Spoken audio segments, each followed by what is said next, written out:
کہ رمضان کے کچھ آخری گھڑیاں اور کچھ آخری لمحات ہمارے سامنے ہیں۔ رمضان کی آخری گھڑیاں جب آتی ہیں تو اللہ تعالیٰ کی جانب سے رحمتوں کا نزول ہوتا ہے، اس کی طرف سے انسانوں کے لیے مغفرت کا پروانے بھیجے جاتے ہیں اور بخشش طلب کرنے والوں کی بخشش کی جاتی ہے۔ مگر افسوس کہ ہم نے ان لمحات کو بھی اپنی غفلت میں گزارنے کی پوری کوشش جاری کی ہوئی ہے۔ ہمیں رمضان المبارک کی آخری گھڑیوں اور آخری ساعتوں اور آخری راتوں کو اللہ تعالیٰ کے ذکر میں گزارنا چاہیے، اللہ تعالیٰ کے قریب ہونے کے لیے اس کی عبادت میں گزارنا چاہیے، اللہ تعالیٰ کے سامنے سجدہ ریز ہو کر گڑانا چاہیے کہ اے اللہ ہمیں معاف فرما، ہم آپ سے بخشش طلب کرتے ہیں ہمیں معاف فرما، ہم آپ سے مغفرت طلب کرتے ہیں ہمیں معاف فرما۔ اور حدیث میں آتا ہے کہ اللہ تعالیٰ کی جانب سے رمضان المبارک کے جو آخری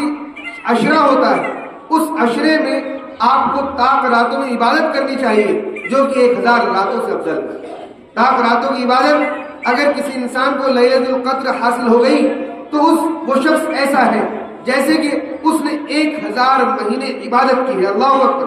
اللہ تعالیٰ کے انعامات ہم پر بہت ہیں، مگر ہمیں یہ چاہیے کہ ہم ان آخری گھڑیوں کو، ان آخری لمحات کو، ان آخری ساعتوں کو غافل ہو کر نہ گزاریں بلکہ اپنے لیے غنیمت جانیں، اپنے لیے اس چیز کو ایک ایسی سعادت کی زندگی مانے کہ اللہ تعالیٰ نے ہمیں اتنی زندگی عطا کی ہے، اس نے رمضان المبارک کو عطا کیا ہے اور رمضان المبارک عطا کرنے کے بعد اس نے ہمیں لیلۃ القدر کی راتیں عطا کی ہیں، تو پھر ہمیں اپنے رب کے سامنے رو دینا چاہیے، ہمیں اپنے رب کے سامنے اپنا جگر کھول دینا چاہیے، ہمیں سجدے میں اپنی پیشانی کو جھکا دینا چاہیے، اپنی آنکھوں سے آنسوؤں کو جاری کر دینا چاہیے اور اپنے سر کو ندامت کے ساتھ اللہ تعالیٰ کے سجدے میں رکھ کر کہنا چاہیے اے اللہ میں بڑا گناہ گار ہوں، میں بڑا سیاہ کار ہوں، آپ معاف کرنے والے ہیں، آپ سے مغفرت طلب کرتا ہوں، آپ سے معافی مانگتا ہوں، آج سے سچی توبہ کرتا ہوں، آپ مجھے معاف کر دیجئے۔ وہ رب 70 ماؤں سے زیادہ پیار کرنے والا رب ہے، وہ ہمیں آخر کیوں معاف نہیں کرے گا؟ وہ آخر کیوں ہماری حاجاتوں کو پورا نہیں کرے گا؟ وہ آخر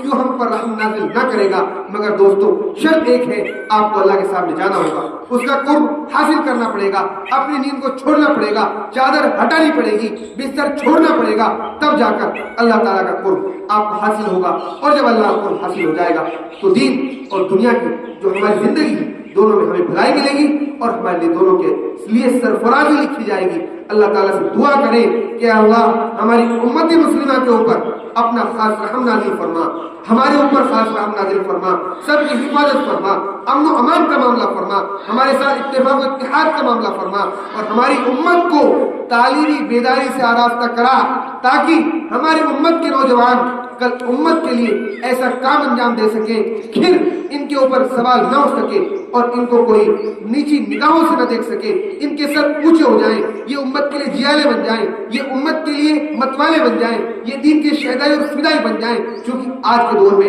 امت کو ہونہار لوگوں کی، دانش بنانے امت کو